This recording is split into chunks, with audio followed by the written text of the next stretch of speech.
আসসালামু আলাইকুম viewers, welcome back to my channel Yummy Fusion. আশা করি সবাই ভালো আছেন। দেখতে দেখতে কিন্তু মাহে রমজান চলেই আসছে প্রায়। তো আমরা কি করি, রমজান আসার আগে একটু নিজেরা একটু হাতের কাজ বা কোনো কিছু নিয়ে একটু প্রস্তুতি থাকলে সেটা পূর্ব থেকেই গ্রহণ করে থাকি। তো প্রিপারেশন হিসেবে আমরা প্রায় সময় ঘরের কাজটা একটু আগায় রাখি, যাতে রোজার মাস আমরা একটু ভালোভাবে ইবাদত করতে পারি। তো আমরা রোজার ইফতারে প্রায় সময় পছন্দ করি কি জিলাপি ছাড়া মনে হয় আমাদের ইফতার হয়ই না। তো আমি একটা প্রিমিক্স তৈরি করে রাখবো, যেটা আপনি পুরো রমজান মাস একটা কৌটাতে রেখে আপনি জাস্ট 5 থেকে 10 মিনিট এটা পানিতে একটু গুলিয়ে আপনি জিলাপি তৈরি করতে পারবেন। আর বিলিভ করেন, আপনি এটা একদম পারফেক্ট আর এত টেস্টি হবে যে কেউ বুঝবেই না যে এটা আপনি বাসায় তৈরি করেছেন, মনে হবে যেন একদম মাত্র রেস্টুরেন্ট থেকে কিনে নিয়ে আসছেন। তো এখানে আমি হাফ কাপ চালের গুঁড়ি আর হাফ কাপ ময়দা আর আমরা যে মাসকলাই ডালটা খাই ওইটার 4 থেকে 5 টেবিল চামচের মতো এখানে আমি গুঁড়াটা নিয়েছি। এগুলো সব কিন্তু চেলে একবারে আমি নিয়েছি, আপনারা একটু চেলে নেবেন। আর সাথে একটু লবণ দিয়ে দিয়েছি। আর এই প্রিমিক্সটা আপনি একদম একটা কৌটাতে করে 1 মাস নর্মাল টেম্পারেচারে ফ্রিজে রেখে দিতে পারেন, একদম ভালো থাকবে। আর এটা শুকনো থাকলে আপনি নিচেও রাখতে পারেন, কোনো সমস্যা নেই। আর আমরা যেহেতু রমজান মাসে একটু ইবাদত করার চেষ্টা করি সবাই, তাহলে আপনার এই একটা জিলাপি আইটেমটা একদম সহজ হয়ে গেল। আর আমরা ফ্যামিলির সবার কথা যেহেতু স্বাস্থ্য নিয়ে চিন্তা করি, বাইরের জিনিস খাওয়াতে অনেক সময় অপছন্দ করি বা টেনশন থাকে, বাইরে থেকে কিনে আনাটাও একটু ঝামেলা। আপনি ঘরে এটা একদম এই রেসিপিটিতে তৈরি করে দেখেন, একদম নো ফেল একটা রেসিপি। এখন আমি একটু পানি দিয়ে, এটা কিন্তু একদম নর্মাল টেম্পারেচারে রাখা পানি। এখন হাফ কাপ পানির মতো, কিন্তু আমি পানিটা একবারে দেব না, অল্প অল্প করে দিয়ে খুব ভালো করে একটা পেস্ট করে নেব। এটা কিন্তু খুব পাতলা হবে না, ঘন একটা ব্যাটার তৈরি হবে। ইফতারে খুব বেশি ঝামেলা না করে 2-3টা আইটেমই করব, কিন্তু যাতে একটু পারফেক্ট হয় এই দিকে আমরা সবাই খেয়াল রাখব। আমরা অল্প খেয়েও আল্লাহর কাছে আলহামদুলিল্লাহ করব।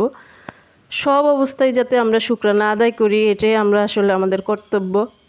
আমরা যেভাবে আছি, হয়তো অন্যের কাছে আমাদের এই থাকাটাই একটা স্বপ্ন। আমি হয়তো জুতার জন্য স্বপ্ন দেখি, কারো হয়তো পাই নাই। তো চিন্তা করেন অবস্থাটা। তারপর আমরা সবাই বলবো আলহামদুলিল্লাহ, আসছে রমজান, আমরা অনেক অনেক ইবাদত করব, দান সদকা করব। তো কথা বলতে বলতে দেখেন আমার ব্যাটারটা একদম রেডি। এটার ঘনত্বটা কীরকম হবে আপনারা দেখে হয়তো বুঝতে পারতেছেন। এখন আমি এটা 10 মিনিটের জন্য ঢেকে একটা সাইডে রেখে দিব। এখন আমি একটা শিরা তৈরি করে নিব জিলাপিটার জন্য।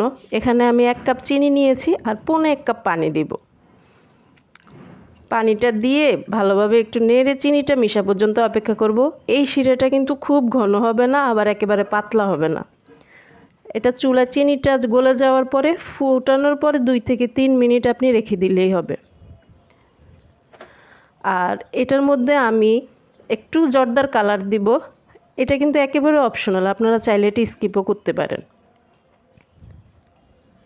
এটাতে কিন্তু টেস্টের কোনো হেরফের হবে না। আর এই অনেকে নতুন যারা রাঁধুনি হয়তো শিরাটা নিয়ে টেনশন থাকবে যে এটা স্টিকি হয়ে যায় কিনা বা জমাট বেঁধে যায় কিনা। আপনাদের টেনশন দূর করার জন্য একটা টিপস হলো, আপনি 1 চা চামচের মতো লেবুর রস দিয়ে দিবেন। আর সাথে কিন্তু আমি লেবুর খোসাটাও দিয়ে দিয়েছি। এটা কিন্তু তুলে ফেলে দিব লেবুর খোসাটা। এখন আমি একটা নজেল দিয়ে, আপনারা চাইলে আরও মোটা নজেল দিয়েও করতে পারেন। আমার জিলাপির প্যাঁচগুলো একটু ইগনোর করবেন সবাই, আসলে আমি সহজ সরল মানুষ, এত প্যাঁচ বুঝিও না। আমার জিলাপির প্যাঁচ মনে হয় এই জন্য হইতেছে না। আচ্ছা, ঘরে মনে হয় এর চেয়ে বেস্ট জিলাপি হবে না, আপনারা ট্রাই করে দেখবেন। একটু সময় নিয়ে একটু 8 থেকে 10 মিনিট হালকা মিডিয়াম হিটে আমি সবগুলি গোল্ডেন ব্রাউন করে ভেজে নিব। আপনি যেরকম মচমচে চান ওই রকম বাদামি করে ভেজে নেবেন। আমি একটু মচমচে বেশিই পছন্দ করি, যার জন্য আমি একটু ব্রাউনটা বেশি করছি। এটা কিন্তু একদম 24 ঘন্টা আপনি শিরায় ভিজিয়ে তারপরে খেতে পারবেন। আপনি যদি এটা সকালে করেন, ইফতারের টাইমও এটা একদম মচমচে থাকবে, টেবিলে সবাই অবাক হয়ে যাবে। আমার এই রেসিপিটি যদি আপনাদের কোনো উপকারে আসে বা ভালো লাগে, তাহলে আমার চ্যানেলটা প্লিজ সাবস্ক্রাইব করে দিবেন, আমার চ্যানেলের সাথে থাকবেন। Thank you so much.